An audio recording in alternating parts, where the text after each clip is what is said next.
The antique shop smelled like dust and old wood, but it was the mask that made Alan stop breathing. White porcelain, painted like a fox with red markings curling around the eyes. 9 delicate tails fanned out from the back in painted gold. The shopkeeper told him it came from an estate sale, some collector who never even took it out of the box. Alan bought it on impulse. He ran a themed bar in Burlington, Vermont, and this would look perfect mounted on the wall behind the liquor shelves. Asian art, mystical energy, conversation starter. He wrapped it carefully, drove home with it sitting in the passenger seat, and hung it that same afternoon. The mask watched everything. Its eyes followed the customers. Its smile never changed. And exactly 1 week later, the first impossible thing happened. I'm Jason Fox, and what happened next still haunts me. Alan came into my place a few months after he put that mask up. He looked like he had aged 5 years in half that time. His hands shook when he reached for his beer, and he kept glancing at the door like something might follow him inside. I have known Alan for almost a decade. We worked together when I was running a sports bar in Boston, back before he moved north to start his own business. He was steady, reliable, the kind of guy who showed up on time and never caused drama. So when he sat down at my bar looking like he had seen something that rewrote his understanding of reality, I knew something was seriously wrong. He told me the story in pieces. He would stop, take a drink, stare at the wall, then continue. His voice kept dropping to a whisper even though we were the only ones in the place. He said he needed to tell someone before it drove him completely insane. I listened. I poured drinks. And by the time he finished, I understood why his eyes looked so hollow. The Red Door Tavern sat on Church Street, one of those brick buildings that had been standing since the 1800s. Alan bought it 3 years ago, gutted the interior, and turned it into something between vintage Americana and world traveler aesthetic. Exposed beams, Edison bulbs, old maps under glass on the tables. He wanted it to feel like every interesting bar he had ever visited rolled into one. The Kitsune mask fit right in. He mounted it on the center of the back wall, directly behind the rows of whiskey bottles. Eye level, unavoidable. The first week was normal. Customers complimented it. A few took photos. Someone asked if it was for sale. Alan felt pleased with himself. Then, 7 days after he hung it up, he came in early to do inventory. 6 in the morning, 2 hours before his staff arrived. He unlocked the door, turned on the lights, and froze. Every bottle on the back shelf had been turned around. Labels facing the wall. Not knocked over, not broken. Just rotated 180 degrees, neat as you please, like someone took the time to spin each one carefully. His first thought was a prank. Someone on his staff had a key. Maybe they snuck in during the night as a joke. But when he checked the security footage, there was nothing. The camera angle covered the front door and most of the bar area. Nobody entered. Nobody left. At 2:47 in the morning, the bottles were normal. At 2:53, they were turned around. 6 minutes. The footage showed no movement, no blur, nothing that could explain it. Just a static shot of an empty bar. And then suddenly, every bottle facing the wrong way. Alan turned them back around. He checked the locks, the windows, the back door, everything secure. He mentioned it to his staff when they came in, played it off like maybe the camera glitched and he missed something. His bartender, a woman named Sienna Walsh, gave him an odd look but did not push it. The day passed without incident. That night, Alan locked up at midnight, double-checked every door, and went home. The next morning, the bottles were turned around again. This time he watched the footage immediately. Same thing. Empty bar. 2:47, everything normal. 2:53, bottles reversed. He sat in his office with the laptop open, watching that 6-minute window over and over. There was no logical explanation. No draft that could spin every bottle simultaneously. No mechanism that would make sense.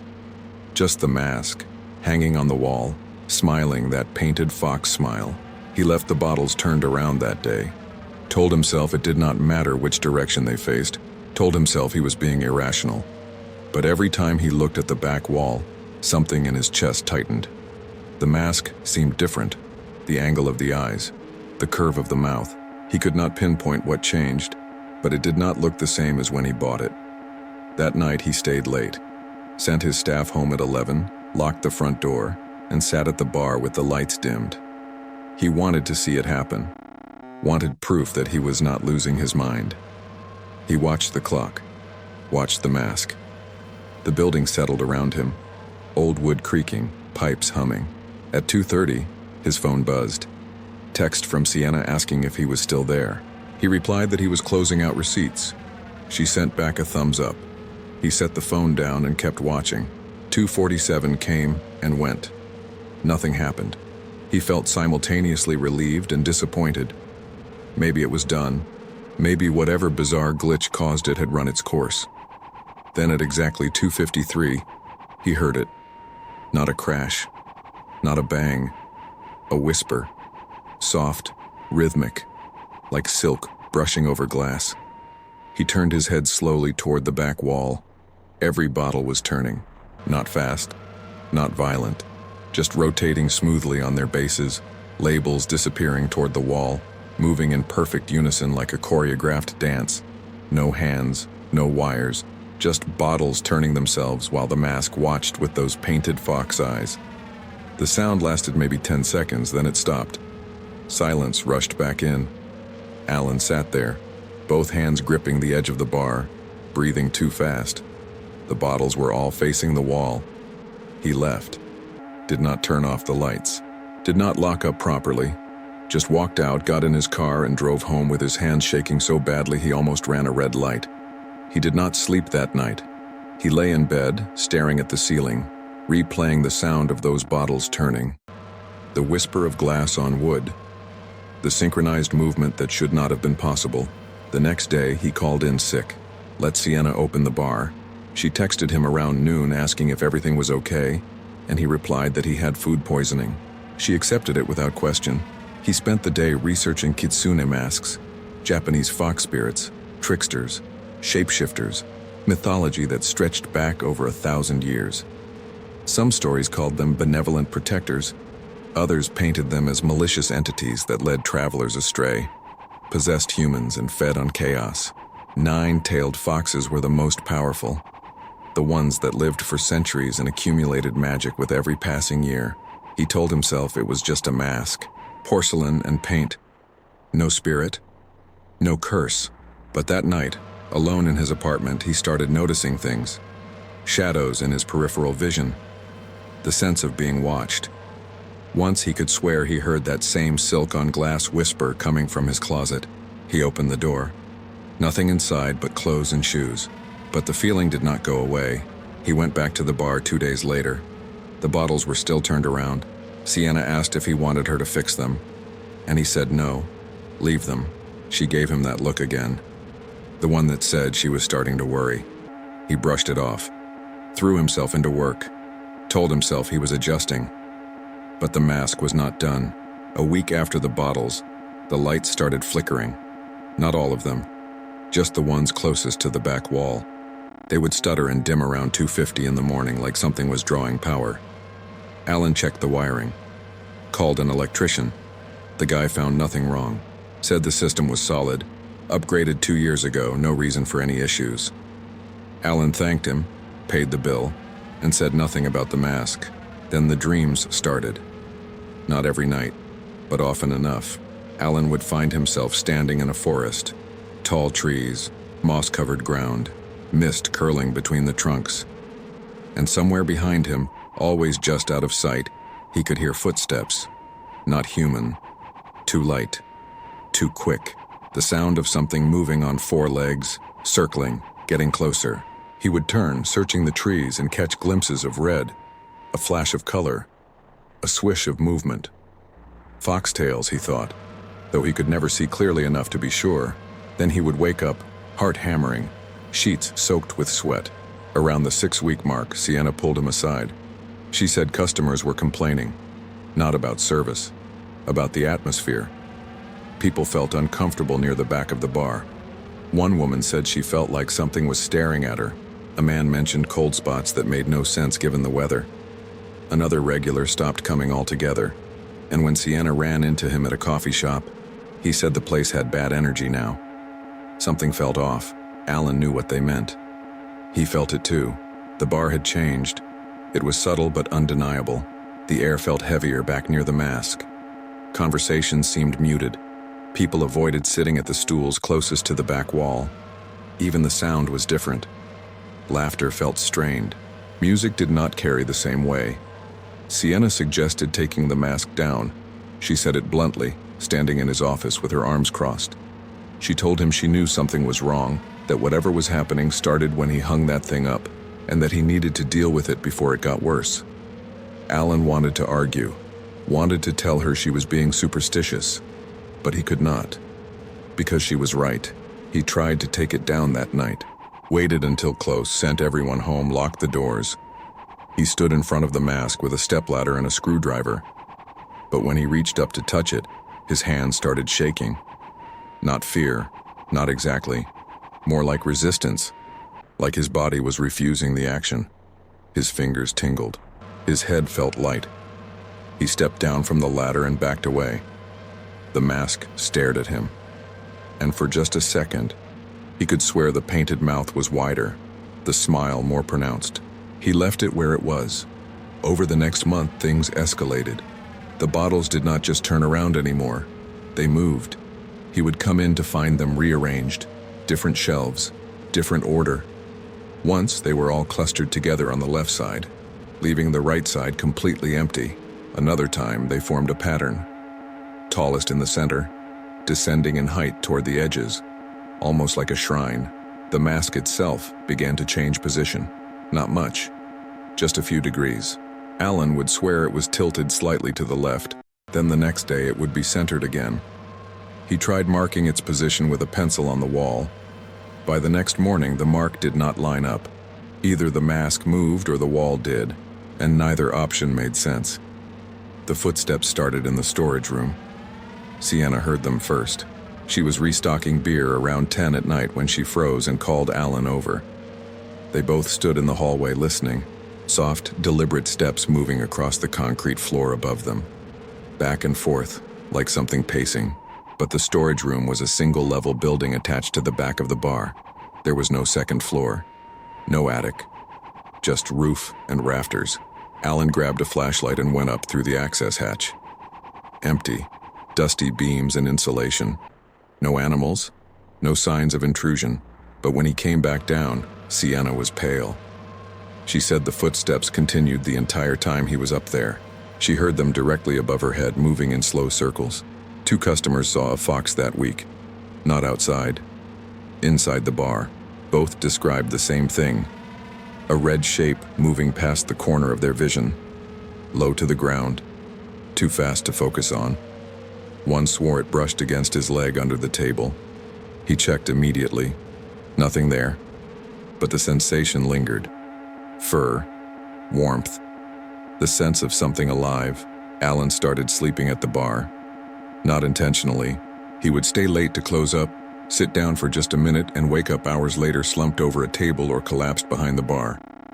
Every time he dreamed of the forest. Every time the footsteps got closer. And once, just once, he turned fast enough to see it. A fox. Massive, white fur. 9 tails fanned out behind it like flames. Eyes that glowed amber in the mist. It opened its mouth, and he heard his own voice come out, speaking words he did not understand, a language he had never learned. Then he woke up screaming. Sienna quit 3 months after the mask went up. She did not give 2 weeks' notice. She walked in, set her keys on the bar, and told Alan she could not work there anymore. She said something was in the building, something that watched her, something that whispered her name when she was alone in the storage room. She apologized, said she knew it put him in a tough spot.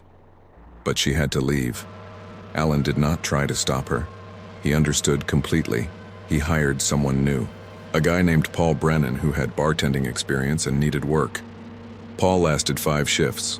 On the 6th, he arrived early and found all the glasses arranged in a perfect spiral on the floor.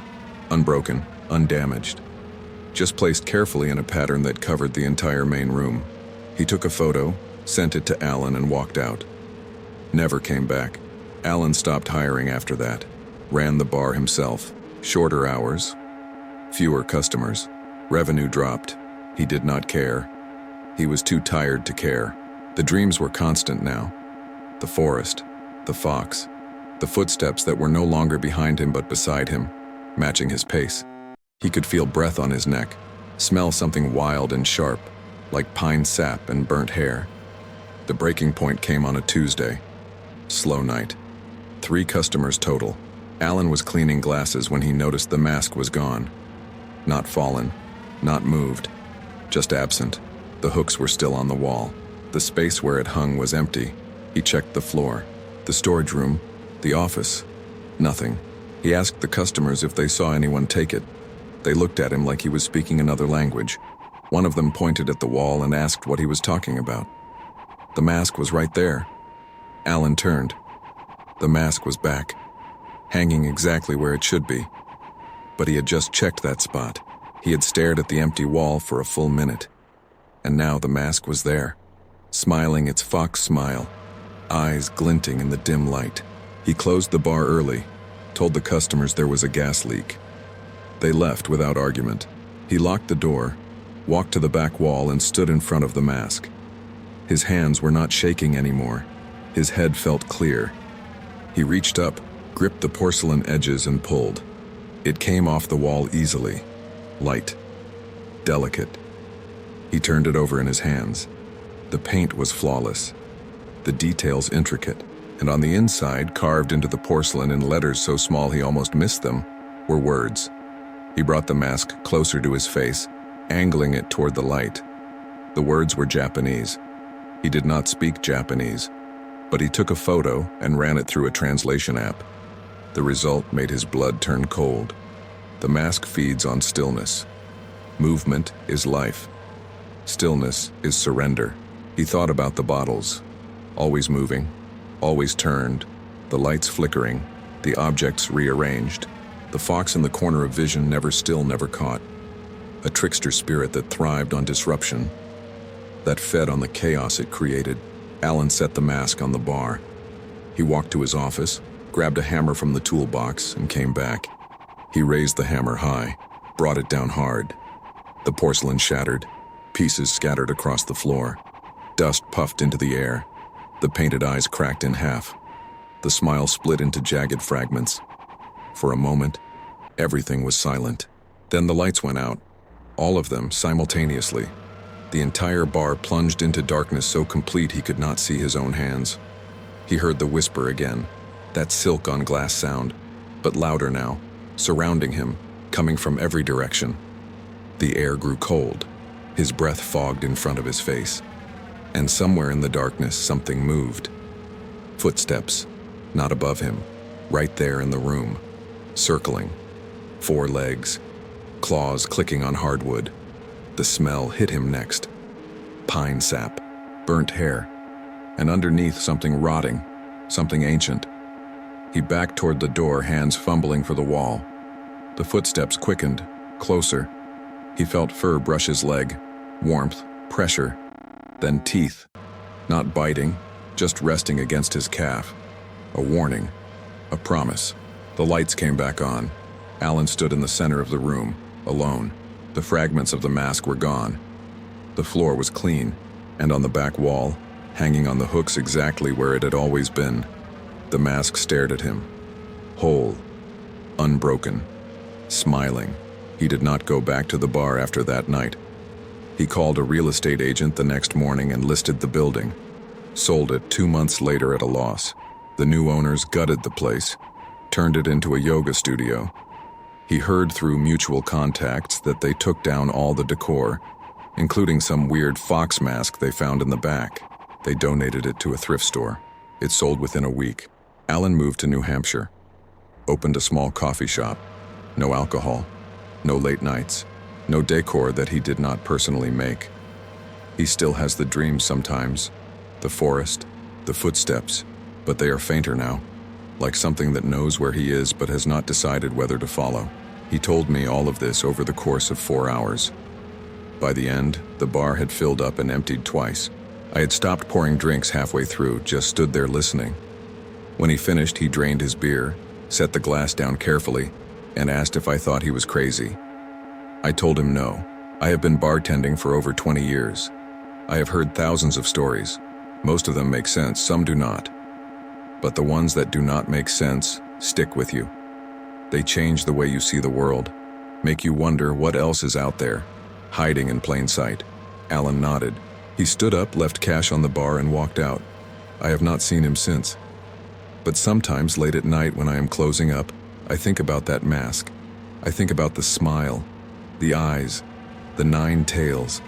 I think about how easily someone could buy it at a thrift store, how they might bring it home, hang it on a wall, and never know what they invited in. Some things do not want to be owned. They want to own you, and if you give them the chance, they will never let go. Do we really understand the objects we bring into our lives? Do we consider the history, the energy, the stories they carry? Or do we just see decorations, conversation pieces, things to fill empty spaces? Maybe the mask was always cursed. Maybe it became cursed through years of neglect and isolation.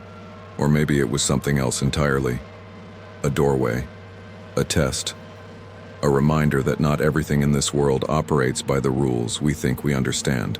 I would love to know where you are listening from tonight. Drop your city or state in the comments. It always amazes me how far these stories travel. Whether you are in a small town or a sprawling city, we all share these moments, these questions, these encounters with the unknown that leave us changed. Have you ever brought something into your home that made you uneasy? Something that shifted the atmosphere, created tension, or just felt wrong in ways you could not explain? Share your story in the comments. I read every one, and who knows, maybe your experience will be the next one I share here. Sometimes the most ordinary objects carry the most extraordinary secrets. If this story got under your skin, hit that like button and subscribe to the channel. I have got plenty more where this came from. Every week, a new story, a new mystery, a new reason to look twice at the world around you. See you in the next story, if you dare.